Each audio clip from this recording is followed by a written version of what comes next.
말씀은 에베소서 5장 지난주에 이어서 계속 보도록 하겠습니다. 15장 15절부터 17절을 그냥 한꺼번에 다 같이 보도록 하겠습니다.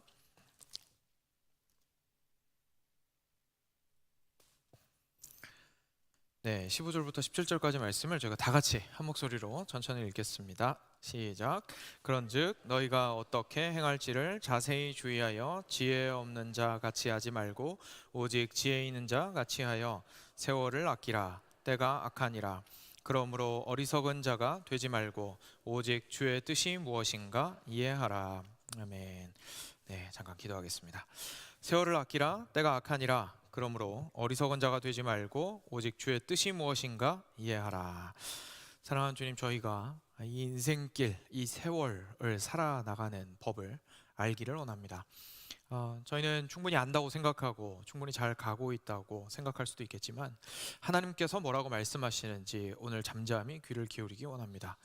주께서 말씀하시는 그 기준에 따라서, 주께서 말씀하시는 그 옳고 그름에 따라서 저희의 삶을 솔직하고 겸손하게 평가해 볼 수 있도록 하여 주시고, 그리고 우리의 삶을 허투루 살지 아니하고 참으로 귀하게 주께서 주신 선물로 여기고 아름답게 살아나가는 우리들 될 수 있도록 주께서 은혜를 허락하여 주시기를 간절히 간구드립니다. 오늘 말씀을 통하여 그러한 지혜를 우리에게 펼쳐 보여 주시옵소서. 우리에게는 그 지혜를 얻을 수 있는 마음의 겸손함을 허락하여 주시옵소서. 주님께서 말씀하실 것을 다시 한번 기대하오며 우리 사랑하는 예수 그리스도의 이름으로 기도드렸습니다. 아멘. 네, 지혜 있는 자로서 저희가 살아가면서 멀게는 저희 인생 전체, 지금까지 살아왔던 인생 전체, 그리고 좀 짧게는 바로 이 2024년 한 해 어떻게 살아왔는지를 다시 한번 생각해보고 한번 평가해보고 하는 시간을 가지기 위해서 지혜 있는 자의 인생길이라는 제목으로 짧은 시리즈로 말씀을 현재 함께 살펴보고 있습니다.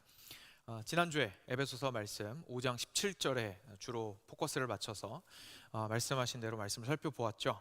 그런즉 너희가 어떻게 행할지를, 어떻게 살아갈지를 자세히 주의하여, 함부로 살아가지 말고 자세히 주의하여 지혜 없는 자 같이 하지 말고 오직 지혜 있는 자 같이 그렇게 행하여라 라고 하는 말씀의 의미를 우리가 좀 살펴볼 수가 있었습니다.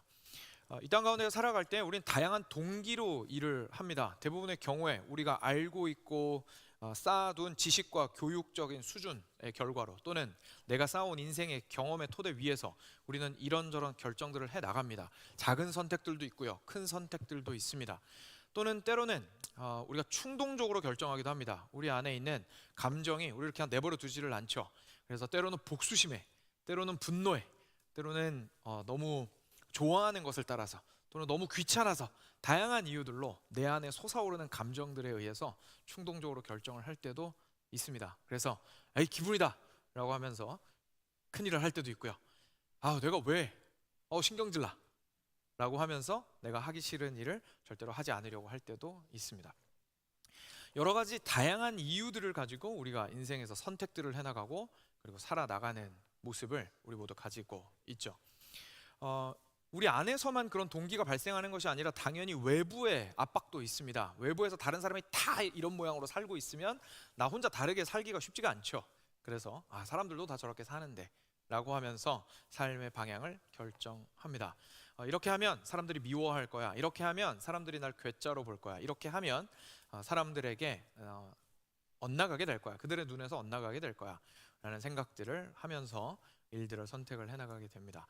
어떤 이유로든 우리는 나름대로의 방식으로 인생을 살아나가지만 지난주 말씀이 우리한테 하시는 말씀은 자세히 그것들을 따져보고 과연 그것이 지혜로운 자의 길인지를 두드려보고 한 걸음 한 걸음 앞으로 나아가라 라고 말씀하셨다라는 사실을 우리가 다시 한번 기억해 볼 필요가 있겠습니다.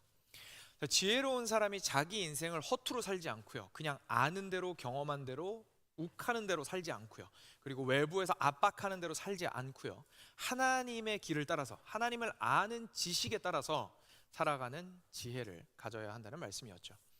근데 그러면 저희가 또 궁금합니다. 좀 구체적으로 말씀해 주셨으면 좋겠습니다. 하나님, 그러면 정말로 지혜롭게 이 땅을 살아나간다라는 게 정말로 하나님을 아는 지혜로 살아나간다라는 게 무엇을 의미하는 걸까요? 좀 구체적으로 말씀해 주시면 안 될까요? 네, 하나님께서 구체적으로 말씀해 주셨습니다. 그게 바로 오늘 내용입니다. 그래서 원래 지난주에 다루고 싶었지만 시간 관계상 함께 나누지 못했던 16절 말씀과 그리고 17절 말씀까지 오늘 함께 묶어서 좀 구체적으로 우리의 삶을 지혜롭게 살아나가는 길을 하나님께서 어떻게 제시해 주셨는지 살펴볼 수 있도록 하겠습니다. 먼저 16절 짧죠? 같이 한 목소리를 읽었으면 좋겠습니다. 16절 같이 읽겠습니다. 세월을 아끼라 때가 악하니라. 네, 세월을 아끼라 때가 악하니라. 처음에 전반부만 보죠. 세월을 아끼라. 뭐 이해 안 되는 거 전혀 없습니다. 그죠? 너무 쉽습니다. 우리 모두 그리고 당연하다고 생각하는 것들입니다.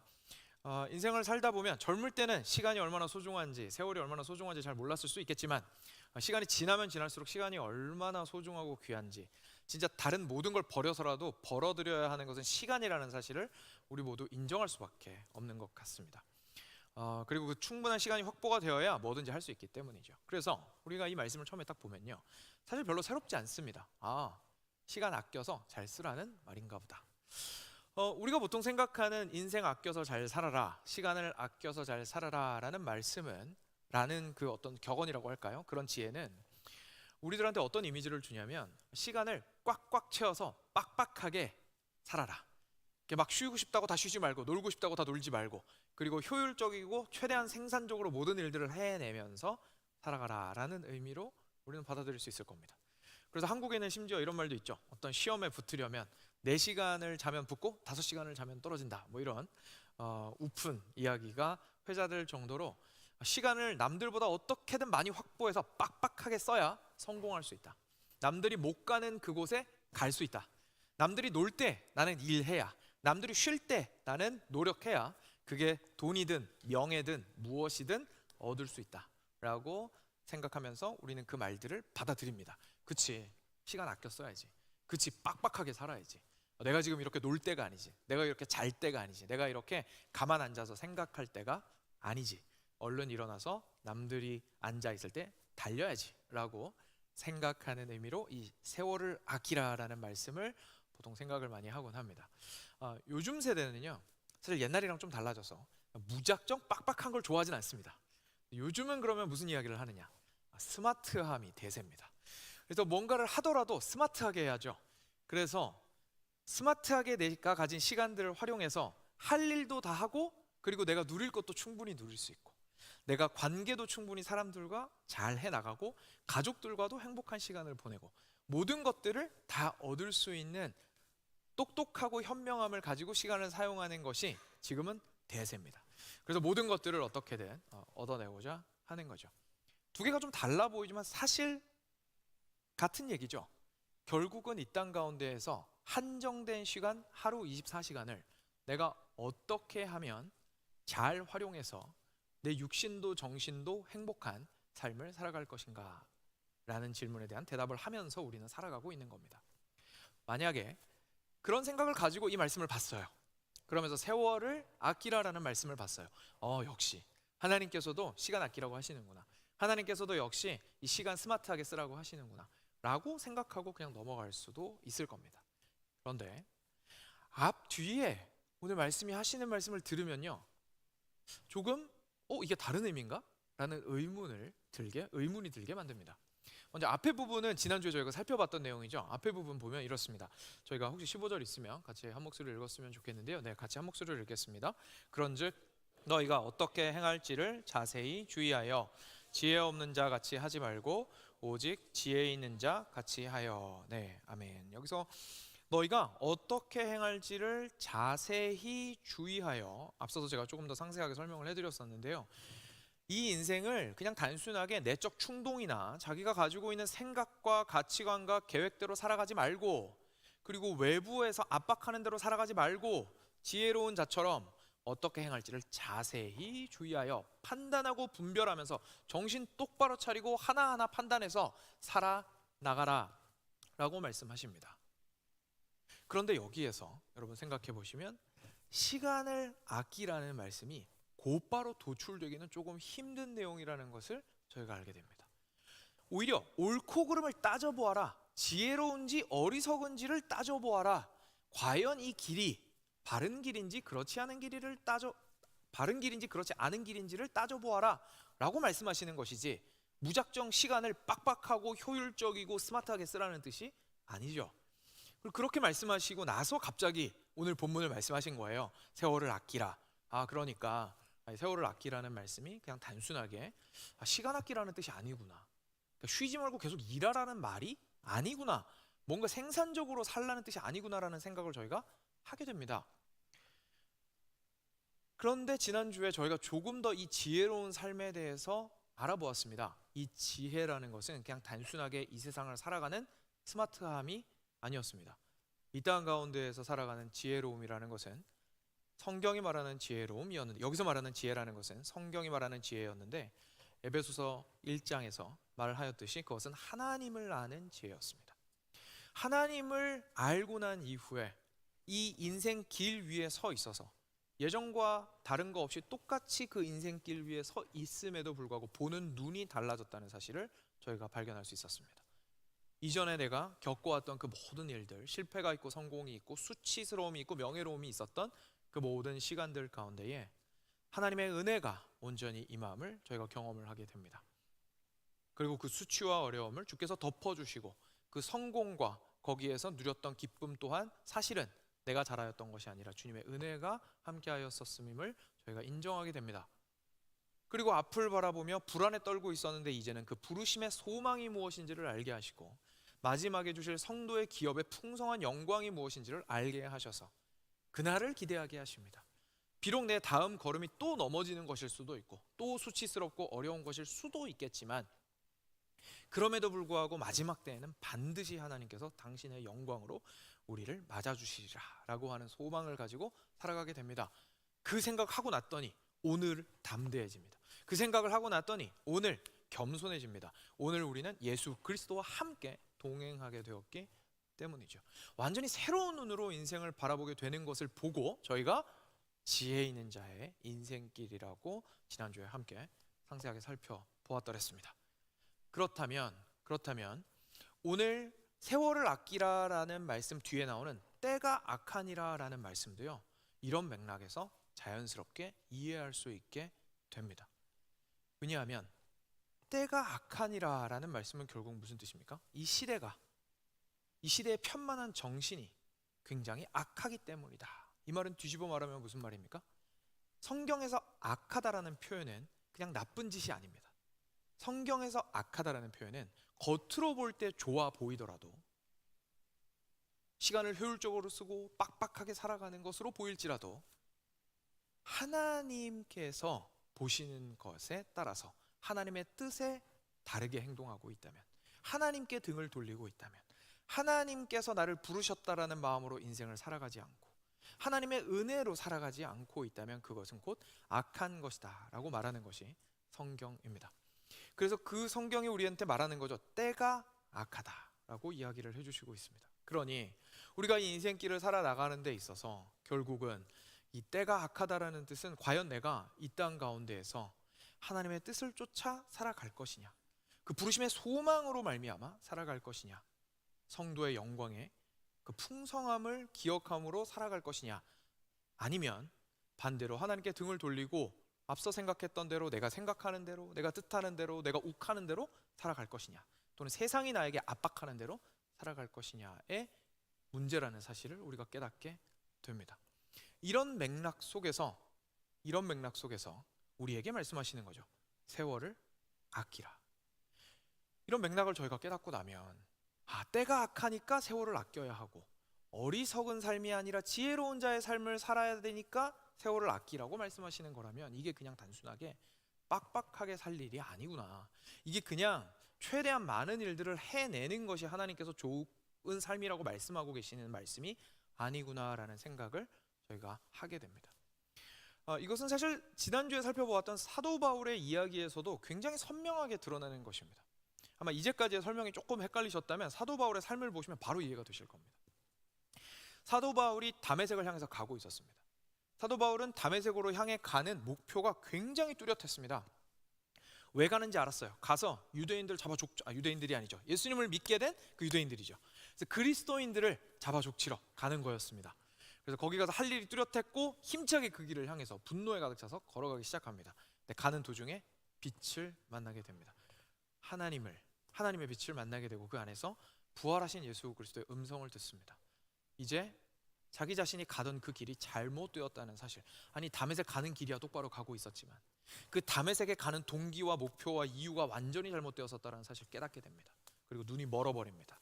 사람의 손에 이끌려서 다메섹으로 갑니다. 다메섹에서 아나니아를 만납니다. 눈이 뜨입니다. 새롭게 뜬 그의 눈에 보인 세상은 이제 완전히 달라진 세상이었습니다. 여전히 자기가 오려고 하는 다메섹이었지만 이제 동기와 목적이 완전히 달라졌습니다.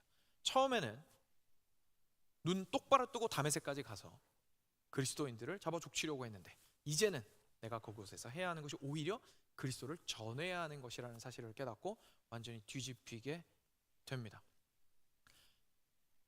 저희가 예수님을 만나기 전에 사도 바울의 삶을 한번 생각해 보시면 과연 그가 시간을 아끼지 않았을까요? 그렇지 않았습니다. 다메섹으로 가고 있었던 그 사람 인생 굉장히 빡센 삶이었습니다. 가장 높은 수준의 교육을 받았고요. 최고의 선생님 밑에서 열심히 공부했고요. 바리새인 중에 바리새인이라고 스스로를 말했습니다. 그렇게 사람들 동원해가지고 군사력까지 동원해가지고 가가지고 사람을 죽이려고 하는 그 모든 일들을 계획함에 있어서 그 사람은 인생을 맥시멈으로 살아가는 사람이었습니다. 나름대로 굉장히 뚜렷한 원리가 있었고요. 마음의 동기와 목적이 굉장히 뚜렷한 사람이었습니다. 흐리멍텅한 사람이 아니었습니다. 옆에서 사람들이 보면 와 당신은 정말 목표의식이 뚜렷하시군요. 당신은 정말 한 1분도 낭비가 없이 살아가시는군요 라는 평가를 분명히 들었을 겁니다. 인생을 꽉꽉 눌러 사는 맥시멈으로 살아가는 사람이었습니다. 요즘 젊은이들이 갓생이라는 표현을 쓰는데 정말 그 인생을 꽉꽉 스마트하게 눌러 담아서 모든 일들을 다 해내는, 사회적으로도 성공하고 관계에서도 성공하고 자기 자신의 여가 생활도 누릴 수 있고 가정까지 아름답게 꾸리는 그런 정말 신적인 인생을 갓생이라고 부르는데요. 정말 갓생을 살던 사람 사도 바울입니다. 그죠? 정말 갓생을 살던 사람입니다. 옆에서 보면 혀를 내둘렀을 겁니다. 야, 너 정말 대단하다. 그런데 이 사람이 예수님 만났습니다. 빛이 그의 삶 가운데 비추었고 다메섹으로 갔습니다. 그러면 원래 그렇게 살던 사도 바울이 예수님 만나고 나서 그 삶이 게을러졌을까요? 그렇지 않다는 거 우리 모두 너무 잘 알고 있습니다. 사도 바울은 무엇을 하든 목숨을 거는 사람이었습니다. 거기서 눈을 떴습니다. 복음을 들었습니다. 당장 나가서 뭐 합니까? 당장 나가서 복음을 전하기 시작합니다. 기다릴 수가 없습니다. 그 자리에서 부활하신 예수 그리스도를 만나자마자 이제까지 자신이 잘못 깨달았던 사실들이 다 수면 위로 올라오게 되고 내 인생의 동기와 목적이 완전히 잘못됐다라는 것을 알게 되면서 지체할 필요가 없다라고 하면 순식간에 자신의 삶의 방향을 뒤집어 버립니다. 그리고 나가서 그리스도의 복음을 전합니다.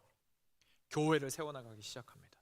믿는 자들을 모으기 시작합니다. 유대인들의 회당에 들어갑니다. 그러면서 너희들이 핍박하였던 그 예수가 사실은 너희의 구주이며 약속하신 메시아다라고 전합니다. 그렇게 교회를 세우다가 하나님께서 전혀 그리스도에 대해서 들어본 적이 없는 이방 땅으로 그를 인도하십니다. 고정관념이 가득한 유대인이었음에도 불구하고 지체 없이 그곳으로 달려갑니다. 거기에서 예수님에 대해서 들어본 적이 없는 사람들에게, 심지어 유대교의 배경 지식도 없는 사람들한테 하나님을 전하기 시작합니다. 그리고 그곳에서 하나님의 인도함을 받은 사람들과 함께 교회를 세워나가기 시작합니다. 그리고 그들을 한 번 만나는 것으로 부족했습니다. 한 번 갔던 여행지 두 번째 또 갑니다. 가서 뭐 합니까? 다집니다. 처음에 씨만 뿌리고 끝나는 것이 아니라 그곳에 가서 다집니다. 그들에게 다시금 복음을 확신시켜 줍니다. 근데 매번 다니는 곳도 시간과 공간의 한계가 있어서 한 번에 한 군데밖에 못 갑니다. 그러면 저 옆에 저 멀리 있는 다른 교회들은 어떡합니까? 마음이 불탑니다. 어떻게 합니까? 편지 씁니다. 편지 써가지고 야 너네 정신 차려야 된다. 복음을 가지고 그 안에서 올바르게 서 있어야 된다. 그들에게 복음을 가지고 전달하기에 모든 시간들을 빡빡하게 채웠습니다. 심지어 언제까지요? 감옥에 들어가 있을 때도. 사랑하는 여러분, 감옥에 들어가 있는데 저희가 그런 일을 할 수 있을까요? 감옥에 들어가 있을 때만큼은 자기 자신을 돌본다고 누가 뭐라고 하겠습니까? 그죠? 근데 감옥 안에 들어앉아가지고 이 사람의 머릿속은 뭘로 차 있는 겁니까? 그리스도의 복음이 저들에게 전파되어야 하는데 주께서 사랑하시는 그 형제들과 자매들이 생각납니다. 거기서도 뭐하고 앉아 있습니까? 기도하고 찬양하고 편지 쓰고 앉아 있습니다. 그리고 그들에게 그 복음을 전하기를 원함으로 그 인생을 정말 말 그대로 맥시멈으로 살았습니다. 재판하러 들어가서도, 나를 현재 판단하려고 하는 그 재판관을 앞에 두고도, 그리고 가정집에서 구류되어 있는 상태에서도 내 앞에 있는 사람이 예수님을 아는 사람이든 모르는 사람이든 그 복음을 온전히 전하기에 자신의 모든 인생을 꽉꽉 눌러 담아 사용하였던 사람이 바로 사도 바울입니다. 지금 그 사도 바울이 우리한테 이야기합니다. 에베소 교회에게 이야기했습니다. 세월을 아끼라. 만약에 이 세월을 아끼라는 말씀이 단순하게 시간을 아끼라는 말씀이었다면 사도 바울은 이전에는 게으르게 살았다가 예수님 만나고 성실해졌습니다라는 스토리를 가진 사람이었을 겁니다. 그죠? 그러니까 여러분들 예수님 만났으면 세월을 아끼십시오, 시간을 아끼십시오라고 얘기했겠죠. 근데 사도 바울은 그런 사람이 아니었습니다. 사도 바울은 자기 인생을 바라보면서 이렇게 느꼈던 거예요. 여러분 그거 아세요? 제가 겁나 빡세게 살았습니다. 진짜 최선을 다해서 맥시멈으로 살았습니다. 갓생을 살았거든요. 저는 누구 앞에서도 꿀릴 필요가 없이 자신 있게 제 인생에 대해서 자랑할 수 있었습니다. 근데 돌이켜봤더니 세월을 아끼지 않았던 것 같습니다. 예수님을 만나고 나서 비로소 나는 세월을 아끼며 살고 있습니다 라고 사실은 이야기를 하고 있는 겁니다. 그러니까 이게 시간 아끼란 얘기가 아닌 거죠. 시간 아끼란 얘기가 아닌 겁니다. 뭔가 다른 이야기입니다. 무슨 이야기일까요? 우리는 보통 무언가를 보고 아깝다라고 표현할 때, 헛된 것을 위하여 투자하였을 때 아깝다라고 표현합니다. 내가 가진 시간을 충분히 들였는데 원하는 결과를 얻어내지 못했습니다. 시간은 100시간 들였는데 얻은 것은 50시간 정도의 대가밖에 안 됩니다. 가장 단적인 예로 돈을 예로 들자면 저희가 100시간 일을 했는데 50시간치 돈만 받았다면 정말 화가 나겠죠. 그죠? 그러니까 저희가 투자한 것과 똑같은 것을 받고자 하는 마음이 우리 가운데는 모두 있습니다. 그것이 우리가 생각하는 공의로움입니다. 그러면 우리는 우리 인생이 아깝다라고 얘기하지 않습니다. 그거보다 만약에 투자한 것보다 더 많이 얻을 수 있다면 우리는 아깝다고 얘기하지 않습니다. 지금 오늘 하시는 말씀은 그런 얘기입니다. 무엇을 귀하게 여길 것인가가 머릿속에서 완전히 뒤집어지게 된다는 얘기를 지금 하고 있는 겁니다. 시간을 아무리 빡빡하게 채워서 살아가더라도 내가 투자한 것에 비해서 얻는 것이 적을 수 있다는 얘기입니다. 사도 바울은 예수님 만나기 전에 자기의 인생을 그렇게 평가하고 있는 겁니다. 여러분 저 완전 갓생 살았는데, 맥시멈으로 살았는데 저 헛살았습니다. 그때 투자했던 것은 아무런 가치 있는 것이 없습니다. 이제는 예수님 만나고 나서 투자하는 이 인생이야말로 참으로 가치 있고 정말로 귀한 것입니다. 왜냐하면 내가 무엇을 하든 시간을 쓰면서 살아가고 내게 주어진 자원들을 소비하면서 살아가고 있는데, 불태우면서 살아가고 있는데, 그것을 불태우고 소비하고 허비하는 가운데 더 귀한 것을 얻었기 때문입니다 라고 이야기하고 있습니다. 무엇이 가장 귀한 것일까요? 사도 바울은 예수님의 말씀을 분명히 알았을 겁니다. 예수님께서 마태복음에서 이렇게 말씀하셨습니다. 마태복음 16장입니다. 성경 있으신 분들은 이쪽으로 좀 가보시면 좋겠는데요. 마태복음 16장 26절입니다.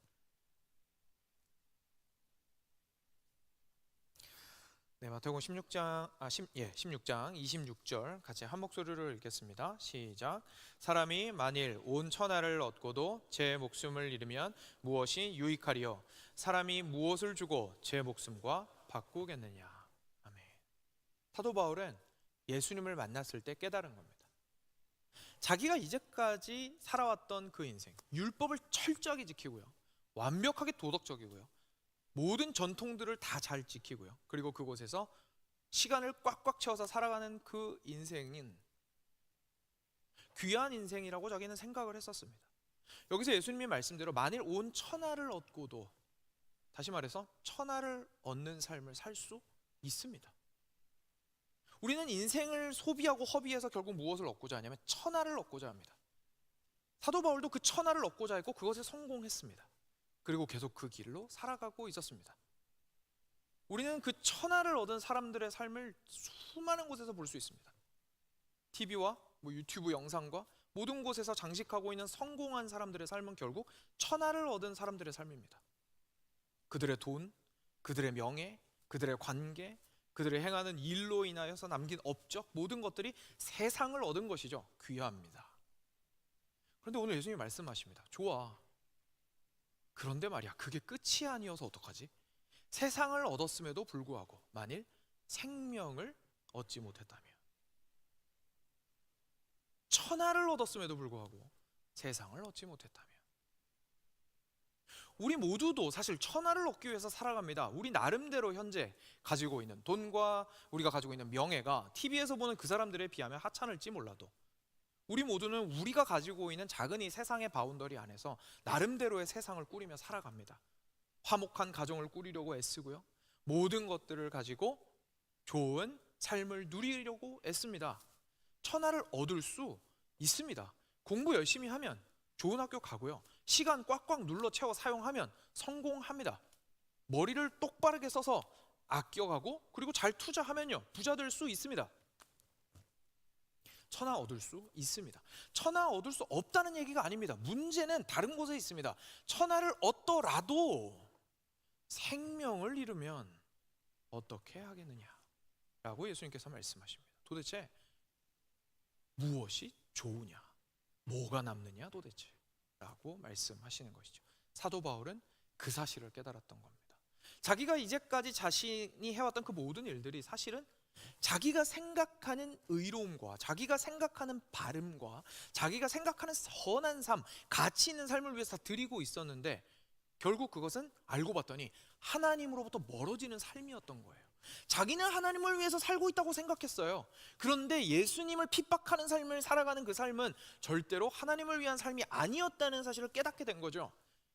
그리고 눈이 뒤집혔습니다. 새로운 게 보이기 시작합니다. 아, 하나님을 얻어야 내가 생명을 얻는데 그 생명을 얻기 위해서는 그리스도를 따라야 되는 거구나. 부활하신 그리스도를 만나고 이제 그분 안에서 생명을 얻고 이제 하나님을 얻게 되는 거구나라는 사실을 깨닫게 되었던 겁니다. 지체할 필요가 없죠. 삶의 방향을 완전히 바꾸게 되었습니다.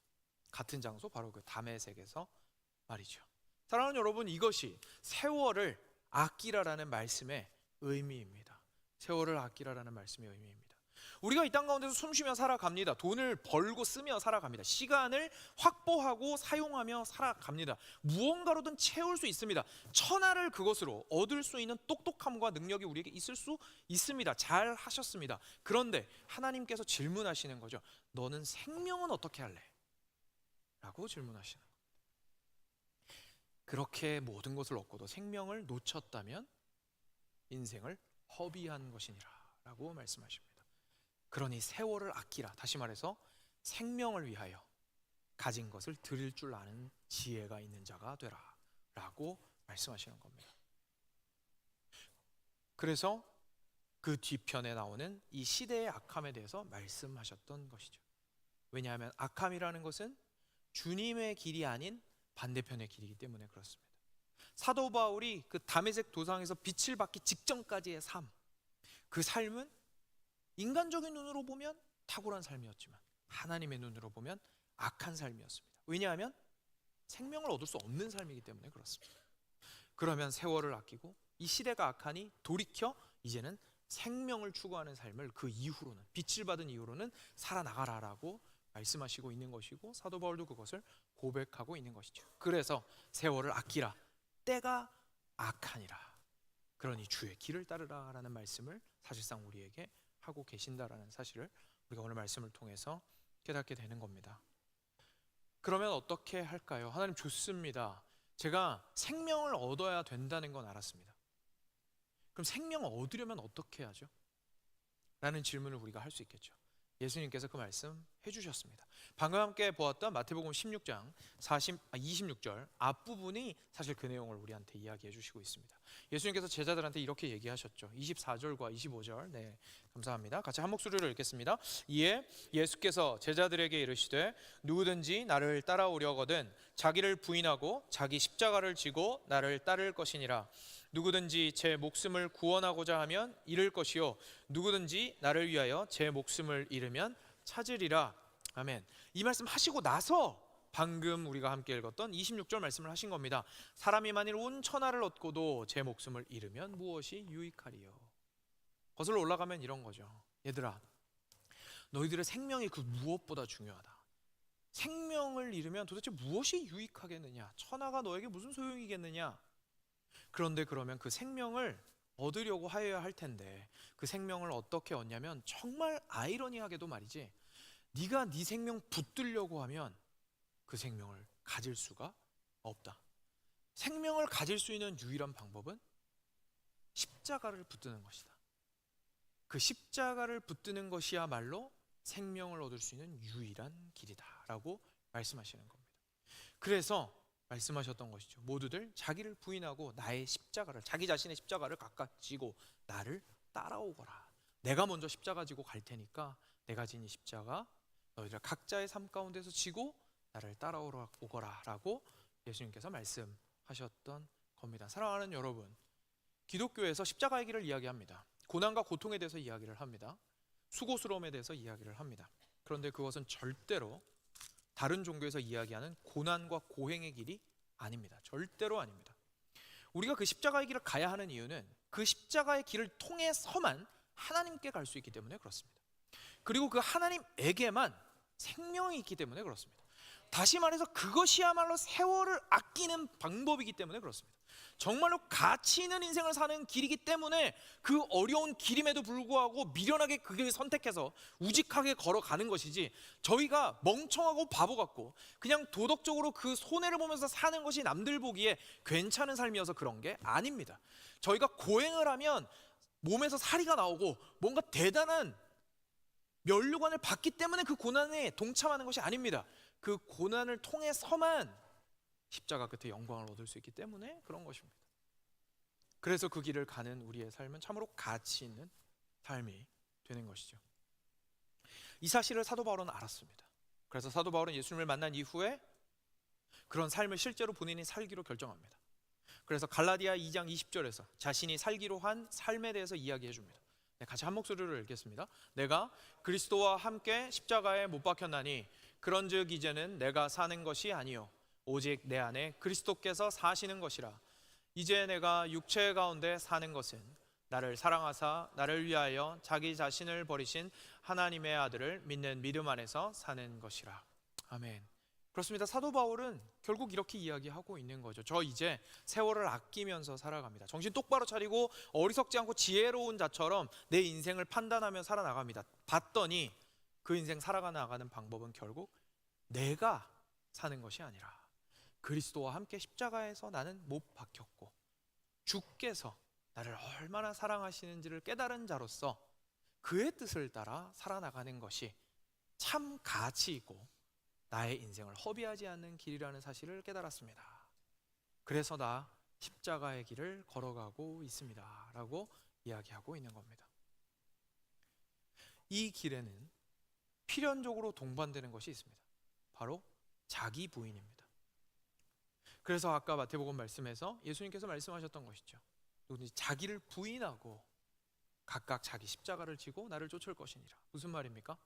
주의 뜻을 따라서 살아가기 위해서는 필연적으로 자기를 부인하는 삶이, 자기 자신을 십자가에 못 박는 것이 필요합니다.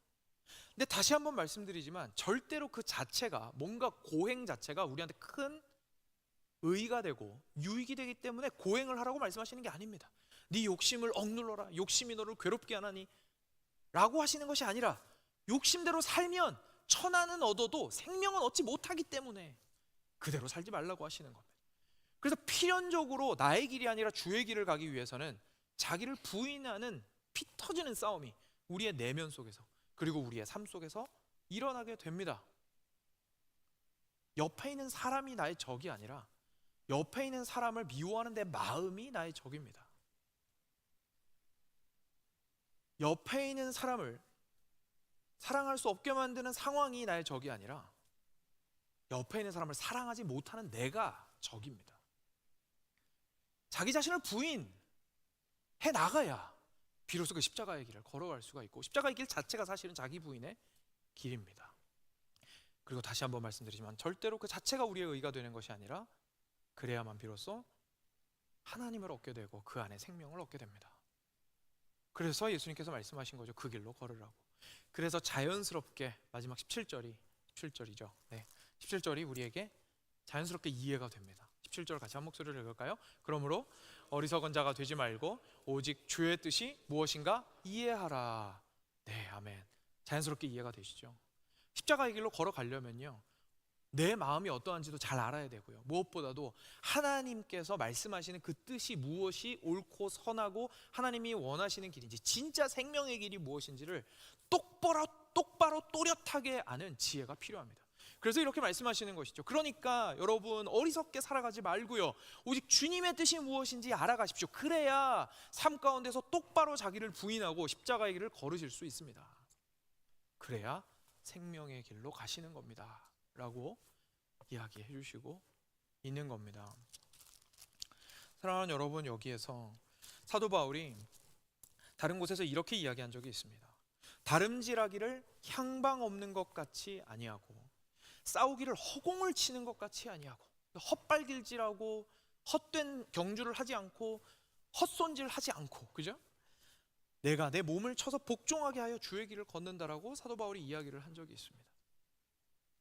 이 말씀과 오늘 에베소서 본문 말씀이 그냥 똑같은 말씀인 겁니다. 사도 바울이 얘기하는 거죠. 정신 똑바로 차리고 자세하게 삶을 판단하며, 과연 이것이 자기 자신에게서 출발한 것인지 하나님으로부터 출발한 것인지를 판단하고, 자기 자신의 몸을 쳐서 복종시키고 나 자신의 십자가를 메고 어렵더라도 그 바른 하나님의 길을 굳건하게 나아가십시오. 그 사실이 뭔지 흐리멍텅하게 알지도 못하고 어디로 가야 되는지 헷갈려서 주저앉지 말고, 허공을 치는 것 같이 살지 말고, 하나님의 뜻이 무엇인지 똑바로 이해하여 그 길을 걸어가십시오 라고 이야기하시고 있는 겁니다. 사랑하는 여러분, 이것이 지혜로운 자의 삶입니다.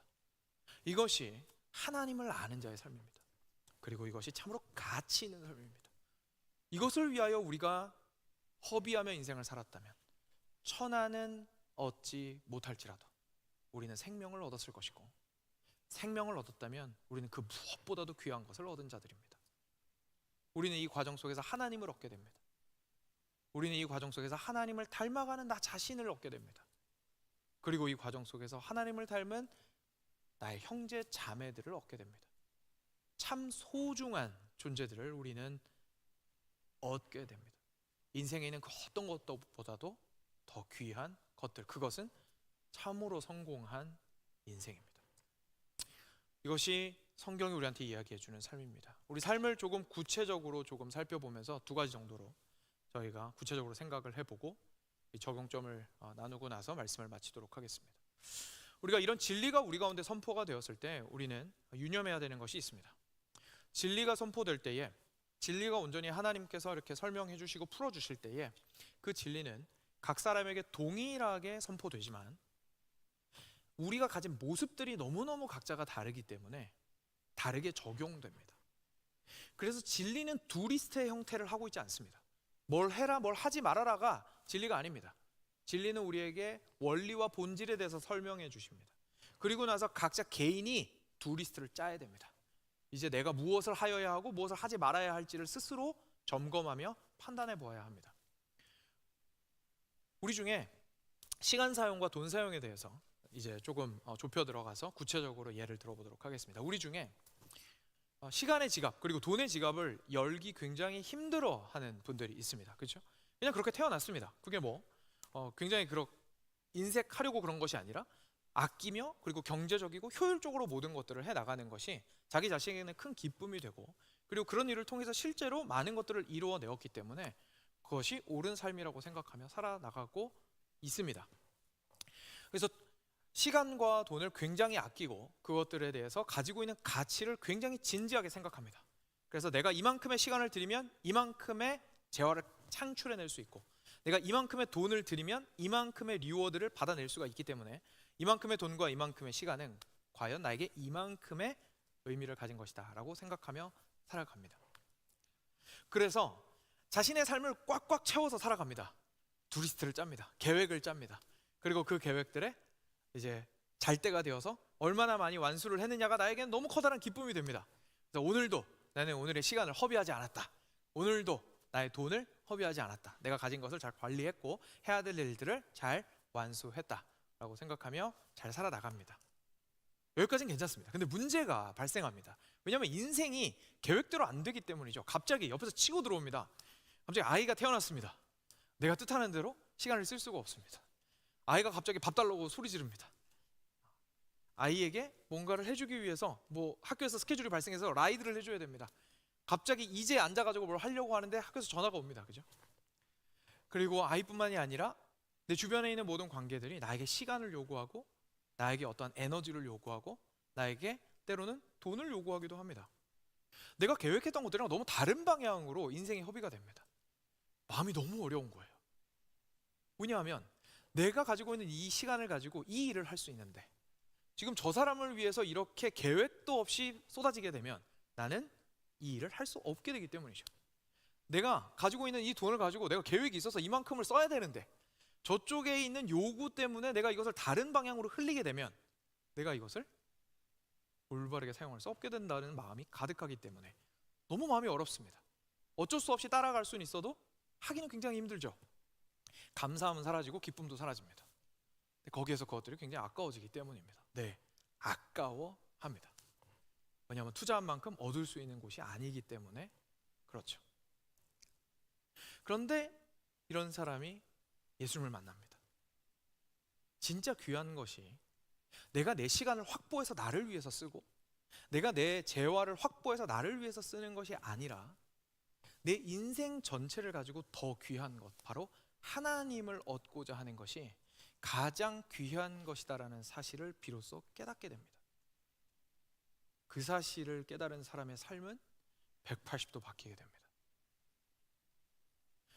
그 상황 가운데에서 자신의 시간의 우선순위를 자기 자신이 아니라 해야 할 일이 아니라 하나님께 드리는 것에 최우선순위를 바치게 됩니다.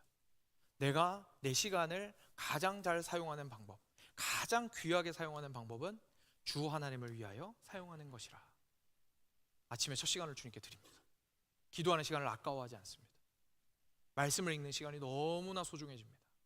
짬을 내어서라도 읽기 시작합니다. 분명히 하루 24시간이고 예전에는 성경 읽을 시간이 없었는데 이제는 그 바쁜 가운데에도 말씀 가운데 거하기 시작합니다.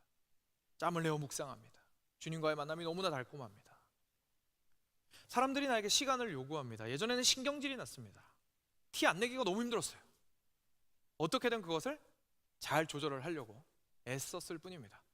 다시 집에 돌아와서 너무 화가 났는데 이제는 달라집니다. 왜냐하면 그 사람의 영혼이 소중해 보이기 시작하는 겁니다.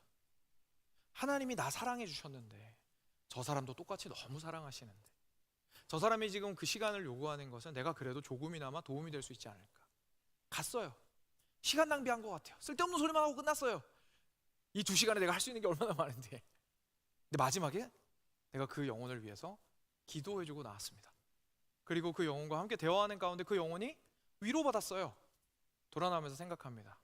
이 시간이 헛되지 않았다. 이 시간이 헛되지 않았다.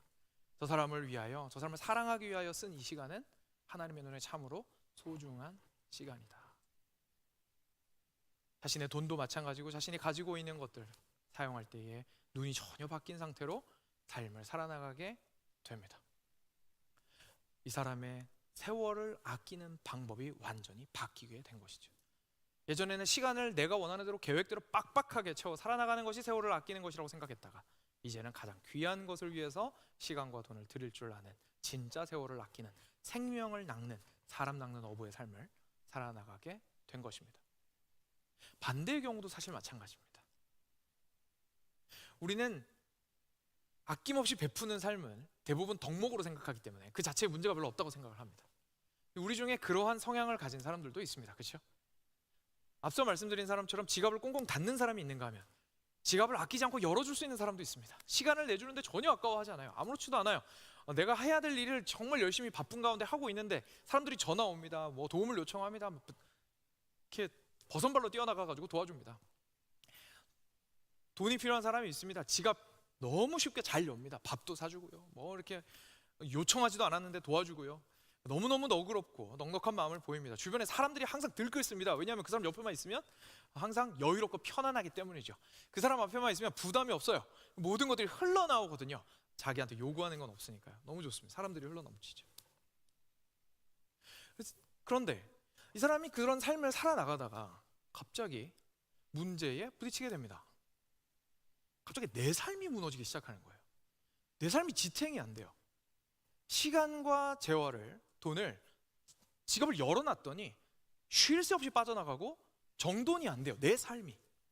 그래서 모든 사람들을 위해서 시간을 다 퍼주고 나서 밤 10시에 집에 들어왔어요. 침대에 앉았는데 해놓은 게 아무것도 없어요. 내 삶은 어떻게 하지? 라는 질문이 갑자기 듭니다. 돈을 다 퍼줬어요. 그런데 다시 내 어카운트에 왔더니 내 삶이 지탱이 잘 안 돼요. 이거 어떻게 하지? 라는 생각이 들게 됩니다. 거기에서 사람을 얻고자 했어요. 거기에서 그것을 통하여서 그래도 기쁨을 얻고자 했어요. 그런데 정말 극단적인 상황에서는 내가 가지고 있는 것들이 컨트롤이 안 되기 시작하니까 이젠 어떻게 됩니까? 내가 얻고자 했던 그 사람들마저 나에게서 멀어지기 시작해요, 갑자기. 이전에는 내가 모든 것들을 드리면 저 사람들이 나를 사랑해 줄 거라고 생각했는데 사실 그 사람들의 관심은 나에게 있었던 것이 아니라는 사실을 깨닫고 오히려 더 허망해지기 시작해요. 근데 이런 자기 자신을 컨트롤을 어떻게 해야 되는지 모르겠어요. 근데 그때에 이 사람이 예수님을 만나요. 그 영혼에 예수님의 빛이 들어와요. 깨닫게 돼요. 아, 내가 그렇게 지갑을 열며 살아왔던 것이 사실은 인정을 그토록 갈구하고 있었던 거구나. 그렇게나 나는 사랑을 갈구하고 있었던 거구나. 내가 그렇게 허비하여야, 그 사람의 기대에 충족하여야, 그 사람이 원하는 만큼 내가 퍼주어야 그 사람이 나를 사랑할 것이기 때문에 내가 있는 거 없는 거 다 끌어와서, 심지어 남의 것까지 끌어와서, 남의 시간과 남의 노력과 남의 돈까지 끌어와서 갖다 바쳐야 그 사람이 만족하게 되고 그 만족으로 말미암아 나는 사랑을 얻게 될 거라고 생각하였던 것이구나. 그런데 주님 안에서 주님을 만나고 났더니 그렇게 천하를 얻더라도 도대체 내 생명은 어디 갔는가라는 생각을 하게 됩니다. 깨닫게 되죠. 아, 진짜 중요한 건 내 생명이구나. 다 퍼주고 저 사람의 마음을 얻는 게 내 인생의 목적이 아니구나. 내가 얻어야 하는 건 하나님이구나. 이 사람은 어떻게 합니까? 앞에 있던 사람은 지갑을 열었다면 이 사람은 지갑을 닫습니다. 다른 방식으로 적용되는 겁니다. 왜냐하면 전혀 잘못된 동기로 지갑을 열고 있었기 때문에 그렇습니다. 더 또렷하고 허공을 치는 것 같이 인생을 살지 아니하고 언제 어떻게 규모 있게 시간과 돈을 사용해야 하는지 생각하고 고민하게 됩니다. 그리고 그것을 가지고 잘 관리하며 살아가게 됩니다. 사랑으로 내어줍니다. 저 사람의 사랑을 갈구하기 위해서 다 퍼주는 것이 아니라 사랑으로 그 사람을 섬기기 위하는 마음으로 내가 할 수 있는 만큼을 내어주기 시작합니다. 그런데 그 전에 첫사람과 동일하게 나의 시간과 나의 돈은 언제나 하나님께 가장 먼저 드리는 것을 아까워하지 않게 됩니다. 왜냐하면 결국 나의 인생은 주를 얻기 위해 주어진 것이기 때문에 그렇습니다. 그리고 그렇게 할 때에서야 비로소 내가 살기 때문에 그렇습니다. 이제서야 세월을 아끼는 방법을 배우게 됩니다. 사랑하는 여러분, 작은 예 두 가지, 하지만 우리 삶에서 굉장히 무거운 주제를 가진 그 두 가지를 살펴보았지만 이것뿐만이 아닐 겁니다. 얼마나 많은 영역에서 우리가 두드려보고 자세히 살펴보고 어리석은 자 같지 아니하고 지혜로운 자처럼 행해야 되는지 모릅니다. 하나님께서는 그 상황 가운데서 언제나 얘기하십니다. 과연 그것이 세월을 아끼는 길이냐? 과연 그것이 십자가의 길이냐? 과연 그것이 참으로 귀하고 소중한 하나님을 얻고자 하는 길이냐라고 질문하십니다. 다시 한번 읽어드리겠습니다. 예수님께서 마태복음에서 이렇게 말씀하셨죠. 사람이 만일 온 천하를 얻고도 자기 목숨을 잃으면 무엇이 유익하리요?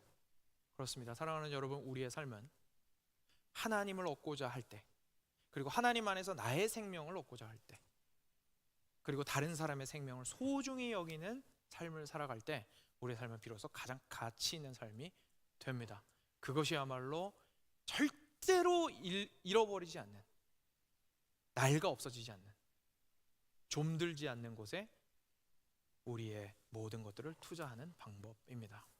네, 이 시간 함께 들으신 말씀 기억하시면서 기도로 주님 앞에 나아가도록 하겠습니다.